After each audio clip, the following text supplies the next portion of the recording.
ഇന്നത്തെ മുരളീധരന്റെ മുൻ നേതാക്കന്മാരൊക്കെ മാസാമാസം ഡൽഹിയിലേക്ക് വണ്ടി കയറുകയായിരുന്നു. എങ്ങനെയെങ്കിലും നിങ്ങളൊന്ന് ആ LDF നിരോധിച്ചു തരണേ എന്ന് പറഞ്ഞുകൊണ്ട്. അപ്പോഴാണ് സാക്ഷാൽ ID സ്വാമി, കേന്ദ്ര ആഭ്യന്തര സഹമന്ത്രി ID സ്വാമി കേരളത്തിൽ വരുന്നത്. പത്രക്കാർ ചോദിച്ചു, LDF നിരോധിക്കുവോ? മതിയായ തെളിവുകളില്ല. ഇല്ലാത്ത ഒരു തെളിവ് ID സ്വാമിക്ക് പോലും ഉണ്ടാക്കിയെടുക്കാൻ കഴിയുന്നില്ല എങ്കിൽ ഇനി എവിടുന്നാണ് ഈ കോടിയേരിയുടെ പോലീസിന് ഇതുപോലുള്ള തെളിവുണ്ടാക്കിയെടുക്കാൻ കഴിയുക എന്നാണ്. RSS അധികാരത്തിലിരുന്ന സമയത്ത് തുടങ്ങി നിരോധനം. എന്നിട്ട് നിരോധിക്കൊന്ന് കാണാലോ. നിരോധനം, ജയില്, തടവറ, ഇതൊക്കെ പറഞ്ഞ് പേടിപ്പിക്കുന്നത് ആരെയാ? പോപ്പുലർ ഫ്രണ്ടിനെയോ? ഇത് തീയിൽ കുരുത്തതാ. അങ്ങനെയൊന്നും ഒരു പൊരിവയിലേറ്റിട്ട് പാടാൻ പോകുന്ന പ്രസ്ഥാനമല്ല. കാലം തെളിയിക്കാൻ പോവുകയാണ്. ഇവിടെ ഭീകരമായ ഇത്തരം അന്തരീക്ഷം ഉണ്ടാക്കിയെടുക്കാൻ കിണഞ്ഞ് പരിശ്രമിച്ചു കൊണ്ടിരിക്കുന്നത് എന്ത് താല്പര്യത്തിനാണെന്ന് ഞങ്ങൾക്കറിയാം. എല്ലാ കാലത്തും ഒരു വിനീത വിധേയരായ ഒരു സമുദായമായി മുസ്ലിം ഉമ്മത്ത് നിലനിൽക്കണമെന്ന്, മുസ്ലിം സമുദായം നിലനിൽക്കണമെന്നും അതുപോലെ പാർശ്വവൽക്കരിക്കപ്പെട്ടിട്ടുള്ള പിന്നോക്ക ദളിത് വിഭാഗങ്ങളൊക്കെ നിൽക്കണമെന്നും എന്നും തമ്പുരാന്റെ ഇല്ലത്ത് ചെന്ന് കൈനീട്ടി വാങ്ങേണ്ടവരാണെന്നുള്ള ബോധം, ആ ബോധമുള്ള ആളുകളാണ് ഇന്ന് ദുഷ്പ്രചരണങ്ങളിലൂടെ ഇന്ത്യ രാജ്യത്ത് ഉയർന്നു വരുന്ന ഒരു മുന്നേറ്റത്തെ തകർക്കാൻ ശ്രമിച്ചുകൊണ്ടിരിക്കുന്നത്. അതുകൊണ്ട് പോപ്പുലർ ഫ്രണ്ട് ഓഫ് ഇന്ത്യക്ക് നേരെ ഉയർന്നു വരുന്ന ആരോപണങ്ങളിൽ ഓരോന്നിന്റെയും നിജസ്ഥിതി നിങ്ങൾ മനസ്സിലാക്കേണ്ടത്. ഞങ്ങളിവിടെ പരസ്യമായി പ്രഖ്യാപിച്ചു, പരസ്യമായി പ്രവർത്തിച്ചു, പരസ്യമായി പ്രസിദ്ധീകരണങ്ങൾ നടത്തി മുന്നോട്ട് പോകുന്ന പ്രസ്ഥാനമാണ്. പിടിച്ചെടുക്കപ്പെട്ട ലഘുലേഖകൾ, അതിൽ രാജ്യദ്രോഹപരമായ എന്തോ ഉണ്ടോ എന്ന് പോലീസ് പരിശോധിച്ചു വരികയാണ്. എവിടെയായിരുന്നു സുഹൃത്തുക്കളെ നിങ്ങളൊക്കെ?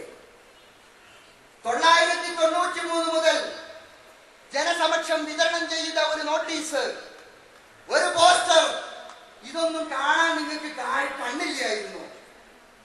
അന്നൊക്കെ എന്തെങ്കിലും രാജ്യദ്രോഹം ഉണ്ടെങ്കിൽ എന്തുകൊണ്ട് അന്ന് കേസെടുത്തില്ല?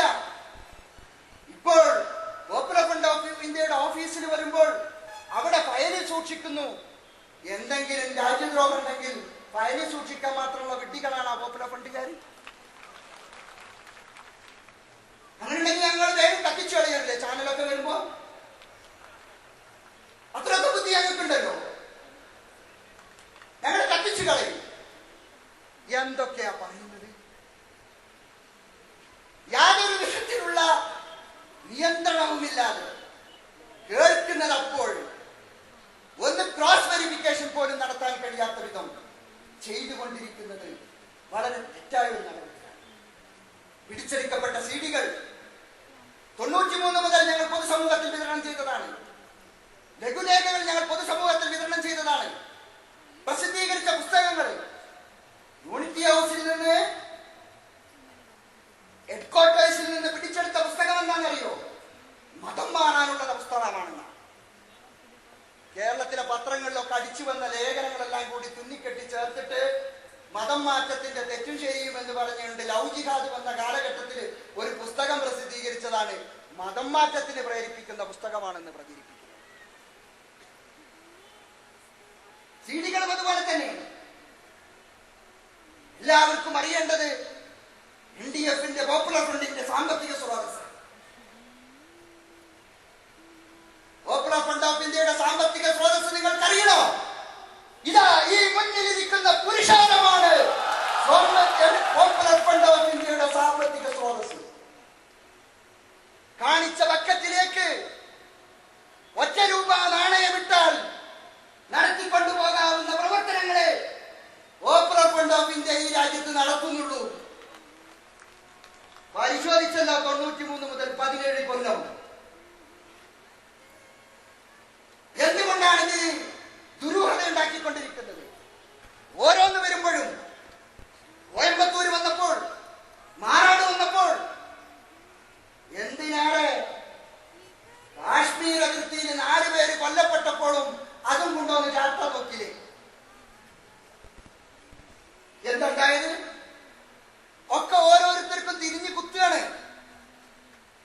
സംരക്ഷിച്ചവരാരാ? ഞങ്ങളല്ല. ഞങ്ങളല്ല. ഞങ്ങളിപ്പോ ആരും സംരക്ഷിച്ചിട്ടില്ല. ഒരു IG ഇവിടുന്ന് വിമാനം കയറി പോയി ഖത്തറിൽ പോയി ബക്കറ്റിലാക്കി തീവ്രവാദികളെ കൊണ്ടുവരാൻ പോയ നാടാണോ ഡോക്ടറെ നമ്മുടെ നാട്? എന്തൊക്കെ രസകരമായ കഥകളാണ് ഓരോ സമയത്ത് നമ്മൾ മെനഞ്ഞുകൊണ്ടിരിക്കുന്നത്. എന്താണ് ഇതിന്റെ ഫലം? എന്താണെന്നറിയോ? സമൂഹത്തിന്റെ ഇടയിൽ പരസ്പര വിശ്വാസം നഷ്ടപ്പെടുകയാണ്, സംശയം വർദ്ധിക്കുകയാണ്. ആ സംശയം വർദ്ധിച്ചാൽ ഉണ്ടാകാൻ പോകുന്ന ഫലം ഈ നാട് തകർന്ന് തരിപ്പണമാകുകയാണ്. നിങ്ങൾക്കറിയോ, ഭീമാപള്ളിയിൽ 6 മുസ്ലിങ്ങളുടെ വിലപ്പെട്ട ജീവൻ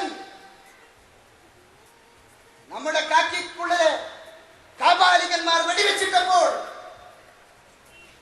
ഏറ്റവും പ്രക്ഷുബ്ധമായ തീ കാളിക്കത്താവുന്ന ഭീമാപള്ളി കടപ്പുറത്ത് പോപ്പുലർ ഫ്രണ്ട് ഓഫ് ഇന്ത്യയുടെ തന്ത്രപരമായ ഇടപെടൽ കൊണ്ട് മാത്രമാണ് ഭീമാപള്ളിയിൽ കത്തിച്ചാമ്പലാവാതിരുന്നത് എന്ന് നിങ്ങൾ മനസ്സിലാക്കണം.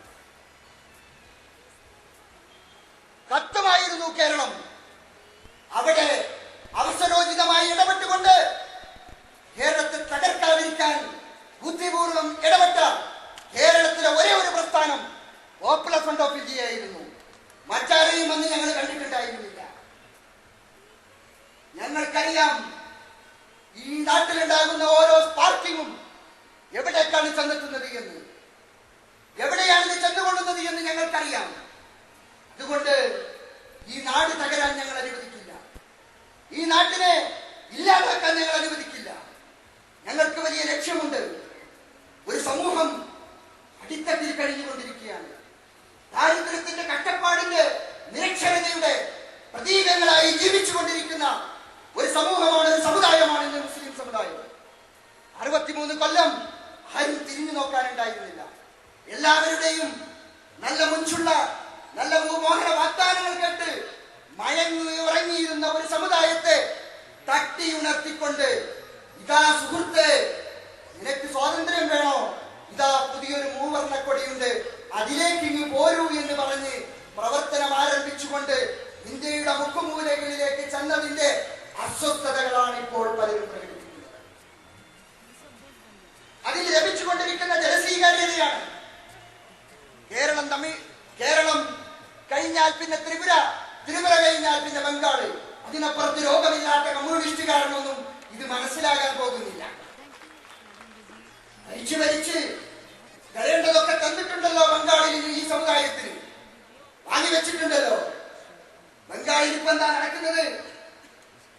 ബുദ്ധദേവ് ഭട്ടാചാര്യ പറയുന്നു, നിങ്ങൾ മമതയ്ക്കെതിരെ RSS ഞങ്ങൾക്ക് വോട്ട് ചെയ്യണം. RSSും BJPയും ചതുർത്ഥി ഇല്ലാത്തതായിട്ട് മാറുന്നു. CPMന് അട്ടിമറി പ്രവർത്തനത്തെ കുറിച്ച് അന്വേഷണം വേണമെന്ന് പറഞ്ഞപ്പോൾ മമതാ ബാനർജി പറയുന്നു CPMന്റെ പങ്കും അന്വേഷിക്കണമെന്ന്. അരാജകത്വം ഉണ്ടാക്കുക, നാട്ടില് അസ്വസ്ഥത ഉണ്ടാക്കുക, അതിലൂടെ തങ്ങൾക്ക് കിട്ടാനുള്ള, തങ്ങൾക്ക് ലഭിക്കാനുള്ള, തങ്ങൾക്ക് നേടിയെടുക്കാനുള്ള കാര്യങ്ങൾ എങ്ങനെയാണ് നേടിയെടുക്കാൻ എന്നതിനെ കുറിച്ച് മാത്രമേ ഇന്ന് തൊഴിലാളി പ്രസ്ഥാനത്തിന്റെ മുതലാളി നേതാക്കന്മാർ ആലോചിച്ചുകൊണ്ടിരിക്കുന്നുള്ളൂ. തൊഴിലാളി പ്രസ്ഥാനത്തിന്റെ മുതലാളി നേതാക്കന്മാർക്കെന്ന് ചങ്ങാത്തമുള്ള ആളുകൾ ആരൊക്കെയാണ് എന്ന് ഒന്ന് പാർട്ടി സഖാക്കളോടൊന്ന് പരസ്പരം ഒന്ന് ചോദിച്ചു നോക്കിയാൽ